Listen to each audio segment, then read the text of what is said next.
एक शब्द सुनेंगे ब्रह्म, जिसको संस्कृत में ब्रह्म राक्षस कहते हैं। यह देवता और राक्षस के बीच की योनि होती है। ब्रह्म राक्षस योनि जो है, यह देवता और राक्षस के बीच की योनि होती है। ये न प्योर राक्षस होते हैं न प्योर देवता होते हैं। आई होते कौन है? जो व्यक्ति शास्त्र और वेद के संबंधी ज्ञान का साक्षात्कार किया है, कुछ भी सही, अगर पेट में लिए ही हुए ही वो मर गया तो वही ब्रह्म राक्षस होता है। तो उससे हम बचे रहें, इसलिए हम इसको बिखेर रहे हैं। पेट में लिए ही अगर वो मर गया, ठीक न, तो ही ब्रह्म राक्षस होता है। और उनका निवास कहाँ होता है? नया घर बनता है उसमें घुस जाता है, पीपल के पेड़ पर रहता है, अथवा किसी खंडहर में रहता है। वो यही 3 जगह उसका निवास है। राजा भोज ने एक बहुत बड़ा मकान बनवाया। अब बाग की बात तो कह दे रहे हैं, याद आता जाता है। राजा भोज ने एक मकान बनवाया, तो घर भोज होता है ना, कि घर भोज क्यों किया जाता है? कि उसमें कोई प्रेतात्मा ने आकर के बस जाए, इसलिए घर भोज होता है।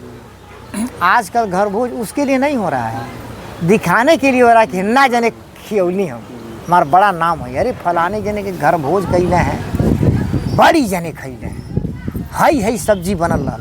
नहीं लोग करते हैं, वो नाम के लिए करते हैं। प्रेत हटाने की क्या करें, उसकी क्रिया कुछ दूसरी। तो राजा भोज का जब मकान बन गया तो उसका भी घर भोज हुआ।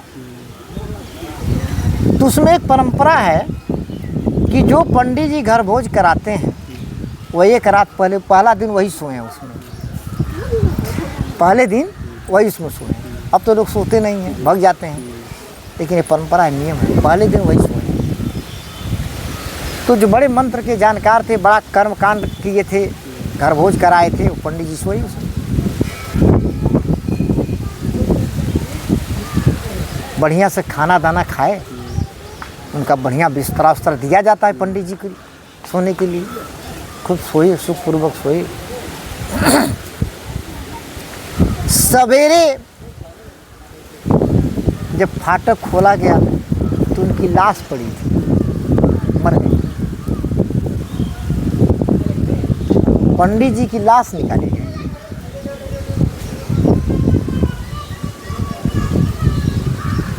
राजा भोज तक यह सूचना पहुंची। राजा भोज ने कहा भाई घर तो गड़बड़ हो गया, मकान गड़बड़ हो गया, इतने पहरेदार लगे हुए हैं, दूसरा कोई जाकर उनको मारेगा नहीं, हमारे पहरेदार लगे हुए हैं। अब फाटक खोलने पर पंडित जी की लाश निकली, और वो भी मंत्रज्ञ थे, मंत्र के जानकार थे, साधारण पंडित तो थे नहीं, फिर भी उनकी लाश निकली। इसका मतलब इसमें कोई घुस गया है, कोई प्रेतात्मा घुस गई जिसने मार दिया। तो उसने अपने नगर में ढिढोरा पिटवाया। कोई सबसे बड़ा जो मंत्रज्ञ है, जो इस प्रेतात्मा को घर से बाहर निकालता है हमारे, उसको मैं बहुत सारा इनाम दूंगा, बहुत सारा दक्षिणा दूंगा। एक पंडित जी को घमंड था, कल हम तो बहुत बड़े जानकार थे, बहुत सारे मंत्र जानते थे। उनकी बारी आई, वो सोए, इनाम का लालच था, उनकी भी लाश दूसरे दिन निकली। अब वह पूरे राज्य में डुग्गी लगवा दी, अब नगर के चला गया। तो और मंत्रज्ञ मिले कि हम उसमें सोएंगे,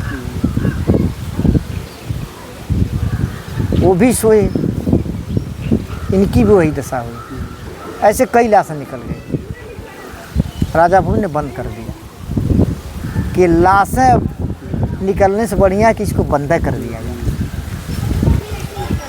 उनके राज्य के नवरत्नों में से कालिदास भी एक नवरत्न थे।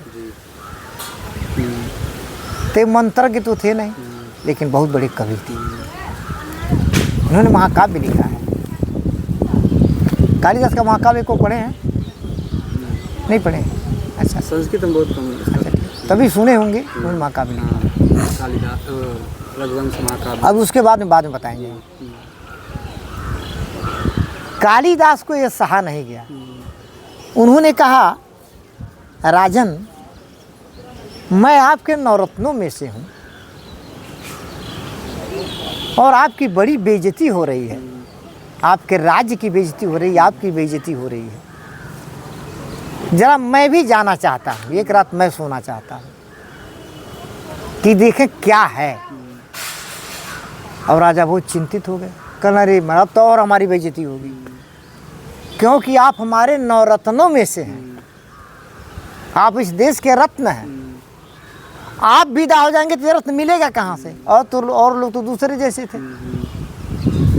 कहना, अगर राज्य ही नष्ट हो रहा है, राज्य का ही अपमान हो रहा है, तो हम जी करके क्या करेंगे?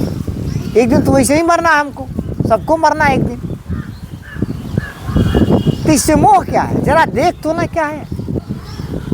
हमको आज्ञा दीजिए, हमको अनुमति दीजिए, मैं जाऊंगा वहाँ पर। कहना, तुम तो मंत्र तंत्र नहीं जानते हो। कहना, उससे क्या मैं जाऊंगा। हठ कर लिए, उसने अनुमति दे दिया। महाकवि कालिदास उस मकान में प्रवेश किए और वो जागते रहे, देखें क्या होता है। तब तक वह राक्षस आया, इनको देख कर ठठा करके हंसा। कालिदास उसकर खड़े हो गए, उसका उन्होंने प्रणाम किया। कालिदास उसका प्रणाम किए। राक्षस ने कहा, आप तो नवरत्नों में से हैं राजा भोज के, आप कैसे आ गए? कहना, आपसे मुलाकात करने आए गए और यही जानने आ गए कैसे इतने लोगों को आपने मार दिया, क्यों मारा, उसने क्या गलती किया था, कितने लोगों को आपने मार दिया? कहना, नहीं जानते, बड़े घमंडी थे ये सब। तो मंत्रज्ञ होने का घमंड था। तब ने सोचा, जाओ इनसे कुछ प्रश्न करें। तो हमने यही शर्त रखा कि यदि हमारे प्रश्नों का उत्तर नहीं दोगे तो मैं मार डालूंगा। लोग कहे, मैं बिल्कुल उत्तर दूंगा। इनको घमंड था कि मैं बहुत बड़ा विद्वान हूँ, मैं बिल्कुल उत्तर दूंगा। हमारा उत्तर इन्होंने दे नहीं पाया, इसलिए हमने इनको मार दिया। अब तुम बताओ, तुम हमारे प्रश्नों का उत्तर दे सकते हो? तो महाकवि कालिदास ने कहा, इसकी गारंटी तो मैं नहीं लेता हूँ, लेकिन समझ में आपका प्रश्न आ गया तो मैं उत्तर दूंगा, और नहीं समझ आया तो मैं उत्तर नहीं दूंगा। मैं सर्वज्ञ तो हूँ नहीं कि मैं आपके प्रश्नों का उत्तर दूं। ब्रह्म राक्षस समझ गया कि घमंडी नहीं है। वो प्रश्न पूछे, उसमें कोई गात प्रश्न हमको याद है, बिल्कुल नहीं याद है। कई प्रश्न पूछा था, उसमें 2 प्रश्न को याद है। एक प्रश्न ने पूछा था कि जिस घर की मालिक स्त्री हो जाती है, उस घर की क्या दशा होती है?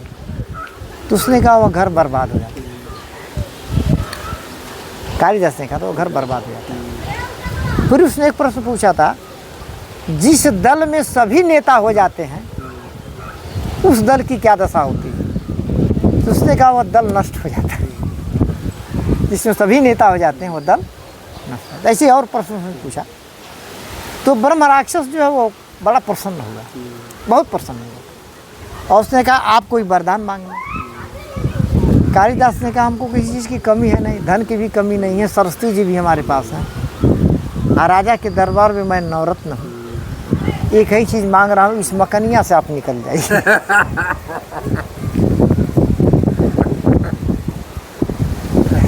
इससे आप निकल जाइए।